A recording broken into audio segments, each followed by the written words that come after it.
So the way you were welcomed today, what message does it give about the government and democracy in this state? All of you have seen, I have nothing to say. I have shared a video on my Twitter where all of you can see how BJP is attacking my car. They have attacked with sticks, iron rods. They have left no stone unturned to make sure that I don't go back from the land of Tripura in my own field. They have exposed their model of hooliganism, and democracy is in shatters. Democracy is in peril. BJP has killed the democracy in Tripura. And let me tell you, if they think that we will cow down with this intimidation tactics or this intimidation, I would say, techniques, we will not be cowed down. We are double and more determined to make sure people's government is established in 2023. And mark my words, today's incident is going to be the death knell for BJP. Today's incident has sounded the death knell for the BJP in the coming days. It's just a matter of time. What will be the message to the people of Tripura? আমি সেটা বললাম আপনাদের এতক্ষণ ধরে। Mr. Banerjee, this side. Sir, this side. Sir, we have seen. Sorry, I can't see you. Yeah, I'm pretty behind. I'm just saying, the kind of attack happened, or what you saw on the go. Post which, would you be lodging any police complaint? I asked this specifically because in Bengal, because of alleged post-poll violence, NHRC was sent into the state to investigate. Do you think NHRC now would also have a moral obligation to come down to Tripura and investigate the allegation that you made? That's one. And pertaining to politics, you are saying that Trinamool Congress will be forming the government in Tripura come 2023. Will it be a Bhumiputra who would be the face of Tripura, or will it be somebody from outside? Two questions, sir. So question number one, the one you asked me earlier, let me tell you specifically and clearly that Trinamool Congress is not going to go the BJP way. The way BJP tried to bulldoze the opposition by using agencies to their benefit, using CBI, ED, we will not use the agencies in Bengal to make sure we will not use the agencies or the authorities in Bengal to build the pressure on the BJP leaders in Tripura. This is not the way. We believe in democracy and we will fight the battle with our might, with our resources, with our strength. Come what may, let me reiterate that BJP's Biplab Dev or any leader for that matter in BJP Tripura or BJP Delhi or BJP India will not be able to stop me from meeting my people in Tripura when I'm here next. And your second question, Taman. The second question you asked is Bhumiputra. Of course it will be a Bhumiputra, and let me also tell you, it is not going to be a remote control government. It is going to be an independent government, and Tripura's son of the soil or daughter of the soil is going to be the Tripura's chief minister in 2023. And Tripura will rule Tripura, Delhi will not rule Tripura. Tripura will rule Tripura, Bengal will not rule Tripura. Tripura will rule Tripura, Gujarat will not rule Tripura. Sir উদ্যোগ TV থেকে সবুজ বলছিলাম sir, আমার সহজ দুটো প্রশ্ন। একটা প্রশ্ন হচ্ছে যে যাদেরকে নিয়ে ত্রিপুরা রাজ্যে খেলার গুঞ্জনটা শুরু হয়েছিল তারা কি এখনো তৃণমূলের পাশে রয়েছে না সেই তালিকায় পরিবর্তন হয়েছে? এক। দুই নম্বর হচ্ছে যে আইপ্যাক দলের কাদেরকে নিয়ে খেলা শুরু হয়েছিল আপনাকে বলতে হবে। আপনি কাদের নাম করে বলছেন আমি তো বুঝতে পারছি না। দুই নম্বর প্রশ্নটা হচ্ছে যে স্যার আইপ্যাক দলের বিরুদ্ধে পুলিশের যে তৎপরতা শুরু হয়েছিল সেটা কি আইপ্যাক দল রাজ্যে আসার পরে শুরু হয়েছিল না আইপ্যাক দল কাজ সেরে যাওয়ার সময় শুরু হয়েছিল? সেটা তো আপনারা দেখেছেন, যখন কাজ করছিল তখনই করেছে। এবং 23 জন যুবককে নজরবন্দি করে রাখা, যাতে তারা হোটেলের বাইরে বেরোতে না পারে, সাধারণ মানুষের সাথে কথা না বলতে পারে, এটাই তো প্রমাণ করছে যে রাজ্যে গণতন্ত্র নেই, রাজ্যে স্বাধীনতা নেই। আমি কোথায় যাব, বেরোবো, কার সাথে কথা বলবো, কাকে ফোন করব, কি দিয়ে খাবো, কোথায় হাঁটবো, কি রঙের জামা পরবো, দিল্লির নেতারা ঠিক করে দিচ্ছে। সেখান থেকে বলে দেওয়া হচ্ছে বিপ্লব বাবুকে ফোন করে, তারপর বিপ্লব বাবু সেটা বাস্তবায়িত করছে। আপনার তো আজকে চপারে যাওয়ার কথা ছিল, কি এমন ঘটলো যে বাই রোড যেতে হলো? তার পিছনে কি কোনো কারণ রয়েছে? না, আমাকে বলা হয়েছে একটা টেকনিক্যাল কারণ রয়েছে, আমি বিস্তারিত যাই না, কিন্তু যেহেতু সময় নষ্ট হবে আমার এর মধ্যে ঢুকলে, আমি সঙ্গে সঙ্গে গাড়ি করে বেরিয়ে পড়েছি। আরেকটা প্রশ্ন স্যার আপনার কাছে, যে এদিকে 2018 সালে নির্বাচনের আগে আমরা দেখতে পাই যে অনেকে কংগ্রেস থেকে তৃণমূলে যোগদান করেছেন, তারপরে আবার ওনারাই গিয়ে বিজেপিতে যোগদান করেছেন, আবার এখনকার সময় ওনারা বিধায়ক পদে রয়েছেন। তো তারা যদি আপনারা দলে আসতে চান তাহলে ওদেরকে কি আপনারা ওয়েলকাম করবেন? নিশ্চয়ই করবো। আমরা বলেছি যে যারা তৃণমূল কংগ্রেসে আসতে চায়, বিজেপির সরকারকে উৎখাত করার লক্ষ্যে, তাদের সকলকে আমরা স্বাগত জানাই। স্যার, দেবাশিস বলছিলাম ক্যালকাটা নিউজ থেকে। Good afternoon all of you. বিজেপির যিনি স্টেট প্রেসিডেন্ট রয়েছেন ডক্টর মানিক সাহা, আমার সঙ্গে কথা হয়েছে, ইন্টারভিউ নিয়েছি আমি। উনি বলেছেন যে তৃণমূল অ্যাকচুয়ালি ত্রিপুরাকে টার্গেট করছে on the basis of the 6% of population, যারা পশ্চিমবঙ্গের ক্ষেত্রে ভোটে জেতাতে সাহায্য করে তৃণমূলকে, সেই পপুলেশনের বেসিসে ওনারা এখানে ভোটে লড়াই করতে আসছেন। এই বিষয়ে আপনার প্রতিক্রিয়া চাই। সেটা যদি হতো, প্রথমে তো আমি তাহলে সংখ্যালঘু অধ্যুষিত রাজ্যগুলোতে যেতাম, ত্রিপুরায় আসতাম কেন? ওনার যুক্তি যদি হতো, উনি সংখ্যালঘু সংখ্যাগুরু ভাগ করে, আমরা ইনক্লুসিভিটিতে বিশ্বাস করি, আমরা সংখ্যালঘু সংখ্যাগুরুতে বিশ্বাস করি না। উনি নিজে বলছেন সবকা সাথ সবকা বিকাশ, তারপর বলছেন 6%-এর জন্য আসছে। 94% আপনি কি মনে করেন যে আপনার তল্পিবাহক? হিন্দু ধর্মের রক্ষাকর্তা বলে যারা নিজেদেরকে দাবি করে, আমি যাতে ত্রিপুরেশ্বরী মন্দিরে পা রাখতে না পারি তার সব দিক দিয়ে ব্যবস্থা করা হচ্ছে। তারা কিসের হিন্দু ধর্মের রক্ষাকর্তা? সারা ভারতবর্ষে অন্যতম প্রসিদ্ধ তীর্থক্ষেত্র, সেখানে আমি যাতে যেতে না পারি, যারা সুনিশ্চিত করছে তাদেরকে গিয়ে আগে জিজ্ঞেস করুন যে আপনারা 6% আর 94%-এর কথা বলতেন, বাংলায় গিয়ে বলতেন 30% আর 70%। আমরা 100% কথা বলি, আমরা সবার কথা বলি।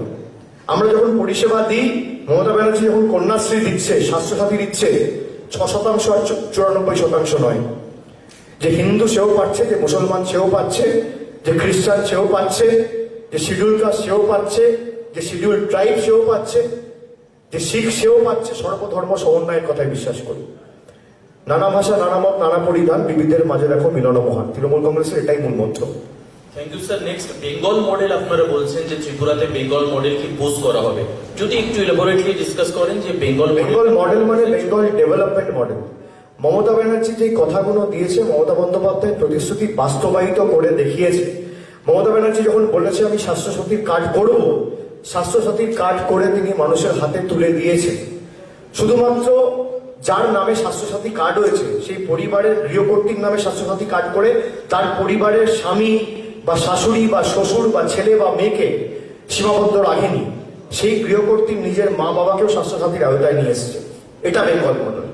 বেঙ্গল মডেলের কথা যখন বলছি, ন্যূনতম মাসিক আয়ের কথা আপনাকে মাথায় রাখতে হবে, যে 1,60,00,000 পরিবারের হাতে মাসে মাসে 500 টাকা, আর তপশিলি জাতি উপজাতির ক্ষেত্রে মাসে মাসে 1,000 টাকা মমতা ব্যানার্জি সরকার পৌঁছে দেওয়ার কথা বলেছে, যা মমতা বন্দ্যোপাধ্যায় ইতিমধ্যে ঘোষণা করেছে। এটা বেঙ্গল মডেল। মমতা বন্দ্যোপাধ্যায় যখন বেঙ্গল মডেলের কথা বলছে, স্টুডেন্ট ক্রেডিট কার্ড 4% সুদে 10 লক্ষ টাকা আপনাদের স্টুডেন্টদের দেওয়া হচ্ছে। তারা কেউ ভোট দেবে না, 18-র গন্ডি এখনো কেউ পেরোয়নি, তাও মমতা বন্দ্যোপাধ্যায় 10 লক্ষ টাকা লোনের সুযোগ তাদের করে দিয়েছে, যেখানে সরকার নিজে গ্যারেন্টার।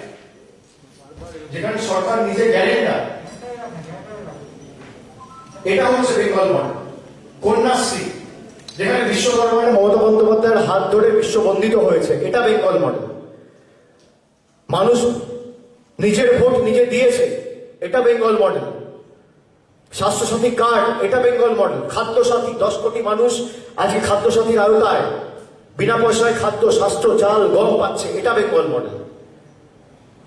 এবং বিজেপির স্বৈরাচারী শক্তির বিরুদ্ধে লড়াই করে হার না মানা মানসিকতা এবং নিজের মেরুদণ্ড না বিক্রি করে দিয়ে কাঁধে কাঁধ রেখে মানুষের সাথে লড়াই করে আগামী দিন ভারতবর্ষকে স্বাধীন করার লক্ষ্যে বাংলা পথ দেখিয়েছে, এটা বেঙ্গল মডেল। আরেকটা প্রশ্ন স্যার, স্যার আপনার কাছে। স্যার আমি একটু কন্টিনিউ করে নিই। স্যার, বিজেপির ভাইস প্রেসিডেন্টের সঙ্গে আমার কথা হয়েছে, উনি বলেছেন যে প্রত্যেকটি জায়গায় শুভেন্দু অধিকারী থাকবে তৃণমূলকে আটকানোর জন্য, প্রত্যেকটি ব্লকে, প্রত্যেকটি জেলায়। Interview on record. কোথায়? ত্রিপুরার ভাইস ভালো তো, আসুক। বাংলায় হেরেছে, এবার ত্রিপুরায় হেরুক। ভাই বাংলায়ও তো এত বড় বড় কথা বলেছিল, এ আটকাবে, সে আটকাবে, এই করবে, তাই করবে, কি হলো? আসুক। অভিষেক বাবু, আমার একটা প্রশ্ন আছে এখানে। কোথায় গেল? 100 গন্ডিও তো পেরাতে পারলো না। ত্রিপুরায় 60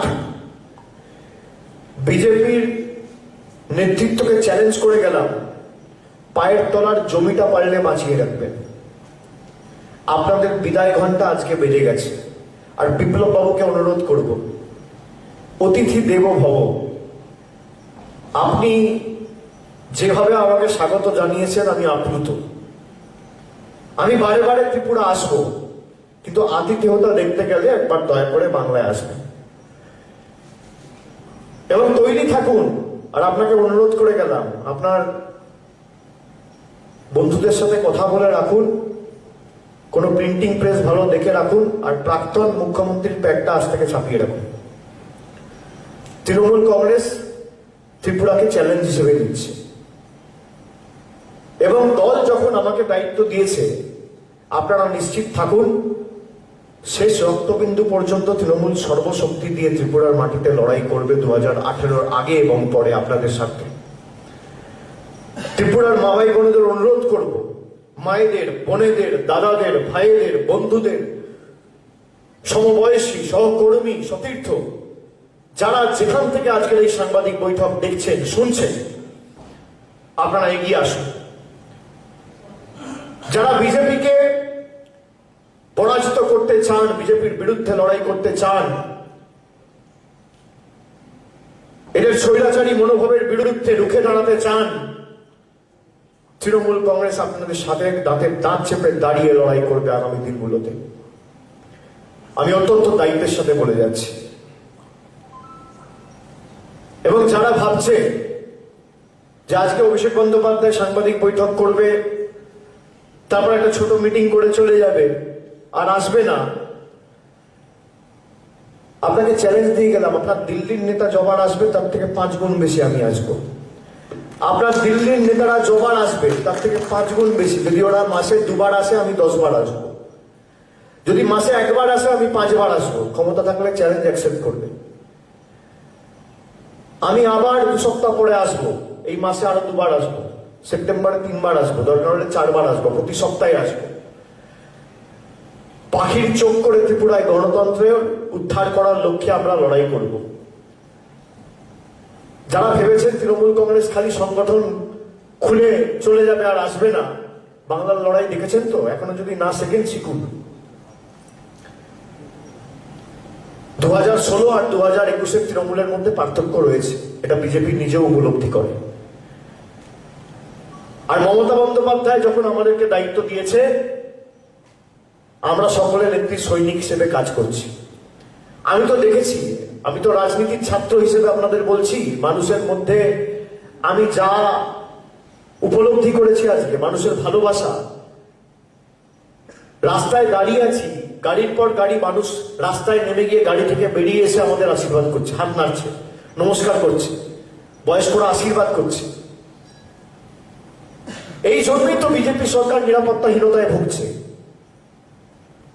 তৃণমূলের যদি কোনো কিছু না থাকে, তাহলে এত বিচলিত হচ্ছেন কেন? এত উদ্বিগ্ন হচ্ছেন কেন? এত ব্যতিগ্রস্ত হচ্ছেন কেন? আমি তো বিপ্লব বাবুদের প্রশ্ন করতে চাই, তৃণমূল কংগ্রেসের কোনো ক্ষমতাই নেই, তাহলে আপনারা এত উদ্বিগ্ন কেন? এটা চরম হতাশার নমুনা। আমার গাড়িতে আপনি বাঁশ কঞ্চি দিয়ে মারবেন, রেডি করে রাখুন। আর 15 দিন সময় দিলাম তো, যত বাঁশ, বন্দুক, বোমা পারবেন জোগাড় করে রাখুন, আমি আসবো। এবং আগামী 15 দিন পর যখন আসবো, তখনও পারলে আমার উপর আক্রমণ করে আমাকে আটকে দেখাবে, আপনাদের ক্ষমতা থাকবে। আপনাদের ক্ষমতা নেই। এবং মিসকল দিয়ে যারা চাকরি দেওয়ার প্রতিশ্রুতি দিয়েছিল, এই সরকারকে সেই যুবকরা কোনোদিন ক্ষমা করবে না। আজকে যুবক হোক, ছাত্র হোক, ছাত্রী হোক, বা তরুণ হোক, বয়োজ্যেষ্ঠ হোক, প্রবীণ হোক, নবীন হোক, আদিবাসী হোক, বাঙালি হোক, শিডিউল কাস্ট হোক, শিডিউল ট্রাইব হোক, সংখ্যালঘু হোক, সংখ্যাগুরু হোক, কেউ সুখে নেই, কেউ ভালো নেই ত্রিপুরায়। সবাই অত্যাচারিত, সবাই বঞ্চিত, সবাই লাঞ্ছিত। এবং ত্রিপুরার ঐতিহ্য এবং সংস্কৃতিকে প্রতিনিয়ত ধারাবাহিকভাবে এই সরকার ধ্বংস করেছে। এছাড়া প্রতিহিংসার রাজনীতি আপনারা 2018 সালে দেখেছেন, আমার নতুন করে বলার কিছু নেই। 2018-তে ক্ষমতায় আসার পর লেনিনের মূর্তি ভাঙা, কার্ল মার্কসের মূর্তি ভাঙা। আপনারা দেখান তো 2011-এ মমতা ব্যানার্জি ক্ষমতায় আসার পর কটা মূর্তি ভেঙেছে? আপনারা দেখান তো এই যে 2021 সালে তৃতীয়বার ক্ষমতায় এলো, সিপিএম এর কটা পার্টি অফিস ভেঙেছে? আপনারা দেখান তো এই যে বিরোধীদের উপর অত্যাচারের কথা বলে তৃণমূল ভোট দিতে দেয় না। আচ্ছা আপনারা বলুন তো, 2018 সালে যখন বিজেপি ক্ষমতায় আসে, তারপর পঞ্চায়েত হয়েছে আপনাদের, পঞ্চায়েতে কত শতাংশ আসনে বিনা প্রতিদ্বন্দ্বিতায় বিজেপি জিতেছে? প্রার্থী দিতে দেয়নি। এই এডিসি অটোনোমাস ডিস্ট্রিক্ট কাউন্সিলের ভোটেও জোর জবরদস্তি ভোট করতে গেছিল, মানুষ প্রতিরোধ করেছে। আর আজ থেকে তো বিজেপির বিদায় ঘন্টা বেজে গেছে, সুতরাং বাইক বাহিনীর খেলা শেষ, আর ত্রিপুরার মানুষের খেলা শুরু। সমাজ বিরোধীদের খেলা শেষ, আর ত্রিপুরার মামাটি মানুষের খেলা শুরু। এর সাথে অভিযোগ যারা পূর্বে তৃণমূলে ছিলেন তাদের আপনাদের তরফে রয়েছে, সেই অভিযোগগুলো খণ্ডন কিভাবে করবেন? আমি সেই কারণে আপনাদের প্রথমে বললাম যে 2016 আর 21-এর মধ্যে পার্থক্য রয়েছে। দল যখন আমাকে সাধারণ সম্পাদক হিসেবে দায়িত্ব দিয়েছে এবং আমি যখন প্রথমবার ত্রিপুরায় এসেছি, আপনারা নিশ্চিত থাকুন আমাদের জীবন গেলে যাবে, প্রাণ গেলে যাবে, ত্রিপুরার মাটিতে 1 ছটাক জমি আমরা ভারতীয় জনতা পার্টিকে ছাড়বো না। এবং যাদের উপর হামলা করা হয়েছে আজকে, আমাদের রাজ্যের সিনিয়র সহকর্মীরা রয়েছে এখানে, ব্রাত্য বসু, মলয় ঘটক, তারা আজকে আমি চলে যাওয়ার পরে, যেহেতু নাইট কারফিউ রয়েছে, কালকে সকালে গিয়ে তার সাথে দেখা করবে, তার পাশে দাঁড়াবে। এবং আগামী দিন একটা তৃণমূল কংগ্রেস কর্মীর উপর যদি আঘাত পড়ে বা আঁচড় পড়ে, আমি বিজেপির নেতৃত্বকে হুঁশিয়ারি দিয়ে যাচ্ছি, পরের দিন 1 ঘন্টা লাগবে আমার কলকাতা থেকে এখানে আসতে। একটা কর্মীর উপর যদি আঘাত পড়ে, একটা কর্মীর উপর যদি আঁচড় পড়ে, তৃণমূল কংগ্রেসের একটা কর্মীকে আঘাত করা মানে সরাসরি মমতা বন্দ্যোপাধ্যায়কে আঘাত করা। সুতরাং ভেবে চিন্তে কাজ করবেন। আমি হুঁশিয়ারি দিয়ে যাচ্ছি, যারা ভাবছে তৃণমূল কংগ্রেসদের মেরে, কর্মীদের মেরে ঘরে ঢুকিয়ে জব্দ করব, ভয় দেখিয়ে, শাসিয়ে, গলা উঁচিয়ে, ফাঁসন দিয়ে মেরে জব্দ করব, তারা মূর্খের স্বর্গে বাস করছে।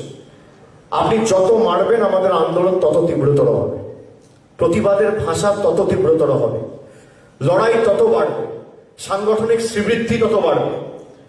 আপনি যদি চান, আপনি বাস্তবায়িত করে দেখে নিন। আপনি যেদিনকে একটা তৃণমূল কংগ্রেস কর্মীর গায়ে হাত পড়বে, পরের দিন দরকার হলে আমি আসবো। আমি তো নিজে বলে গেলাম আমি মাসে 3 বার করে আসবো। আর আজ থেকে শুরু করে ত্রিপুরার নির্বাচন অবধি ত্রিপুরায় একদিনও কেউ অভিভাবক হিসেবে থাকবে না, এরকম একটা দিনও হবে না। রোজ কোনো না কোনো দিনে একজনকে ইনচার্জ করিয়ে রেখে দল দায়িত্ব দিয়ে এখানে ত্রিপুরায় বসিয়ে রাখবে। আজ থেকে শনিবার হোক, রোববার হোক, সোমবার হোক, ন্যাশনাল হলিডে হোক, দুর্গাপুজো হোক, কালী পুজো হোক, যে উৎসবই হোক না কেন, আজ থেকে শুরু হলো।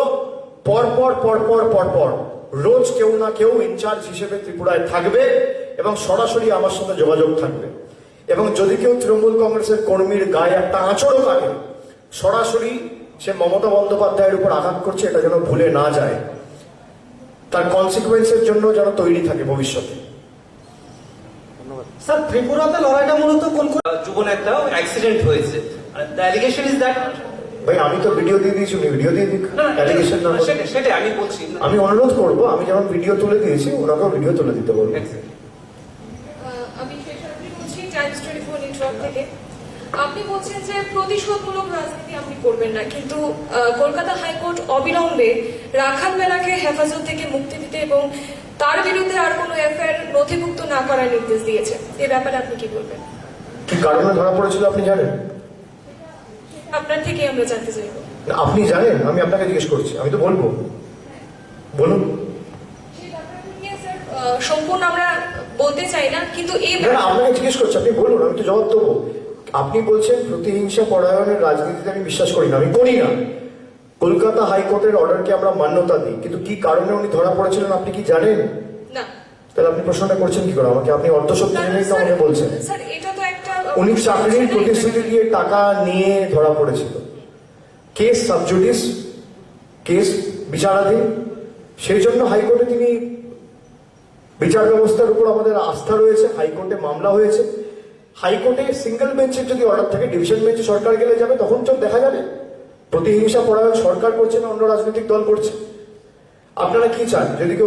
যদি কেউ মিথ্যা প্রতিশ্রুতি দিয়ে চাকরির নামে টাকা তোলে, তাকে ছেড়ে দেওয়া হোক। যদি তিরপল চুরির নামে টাকা তোলে, তাকে ছেড়ে দেওয়া হোক। যদি এই করে দেবো সেই করে দেবো বলে টাকা তোলা হয়, তাকে ছেড়ে দেওয়া হোক। না আপনারা চান, তাহলে স্পষ্ট করুন। সংবাদ মাধ্যমে তো প্রতিনিধি, গণতন্ত্রের চতুর্থ স্তম্ভ আপনারা। আপনারা যদি বলেন যে এই লোকটা চাকরির নাম করে টাকা নিয়েছে, কিন্তু এই লোকটাকে ধরবেন না, আপনি বলুন। আমি আপনার প্রতিভূ হিসেবে মুখ্যমন্ত্রীকে অনুরোধ করব।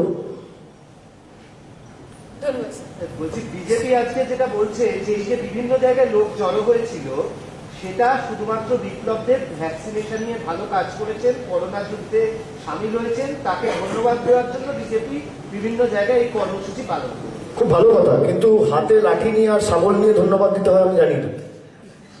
আমি সেই জন্য ভিডিওটা প্রকাশ করেছি। ধন্যবাদ হাততালি দিয়ে দেওয়া যায়, হেসে দেওয়া যায়, পিঠ চাপড়ে দেওয়া যায়, নমস্কার করে দেওয়া যায়। গাড়ির উপর লাঠি দিয়ে মেরে আর শাবল দিয়ে আঘাত করে ধন্যবাদ দেওয়া যায়, আমি প্রথম ত্রিপুরার মুখ্যমন্ত্রীর কাছ থেকে শিখলাম। স্যার আরেকটা প্রশ্ন, আপনাদের দলের এই রাজ্যের নেতৃত্বরা দাবি করছে ত্রিপুরা রাজ্যে একজন আচ্ছা, উপজাতি, আপনারা প্রশ্ন করেছেন, যারা করেনি তারা করুন। একজন উপজাতির মুখ্যমন্ত্রীর চেহারা হবে, সেই মুখ্যমন্ত্রীর চেহারাটা কে হবে এটা যদি আপনারা বলে দিতেন। কারা বলেছে? এই রাজ্যের স্টেট নেতৃত্বরা বলেছে। আমি তো এখন ইউনিটি ঘোষণা করলাম না, আপনি নেতৃত্বের কথা বলছেন। এখনো তো ইউনিটি স্টেট প্রেসিডেন্টই ঘোষণা হয়নি, আপনি বলছেন নেতৃত্ব। আর ঘোষণা হোক তারপর বলবেন। ত্রিপুরার যে বিভিন্ন মহল থেকে প্রশ্ন উঠছে যে ত্রিপুরাতে আপনাদের কোনো কমিটি নেই এবং 2018 আমাদের কমিটি নেই। আমি 15 দিন পরে আসব, কমিটি ঘোষণা করব এবং এই বছরের ডিসেম্বরের মধ্যে, আজকে অগস্টের 2 তারিখ, 31শে ডিসেম্বরের মধ্যে 3324 বুথে তৃণমূল কংগ্রেসের পূর্ণাঙ্গ কমিটি তৈরি হবে। বিপ্লব দেবের ক্ষমতা থাকলে বিপ্লব দেব আটকে দেখাক। 2018 নির্বাচনের আগে যারা তৃণমূল ছেড়ে বিজেপিতে যোগ দিয়েছিলেন, তাদের মধ্যে থেকে কি কেউ তৃণমূলে আসার সম্ভাবনা রয়েছে এই মুহূর্তে? এক প্রশ্ন আপনি করে যাচ্ছেন, যখন আমি উত্তর দিচ্ছি আপনারা শুনছেন না। অন্যর কাছে, অন্য যদি কারোর কাছে অন্য প্রশ্ন থাকে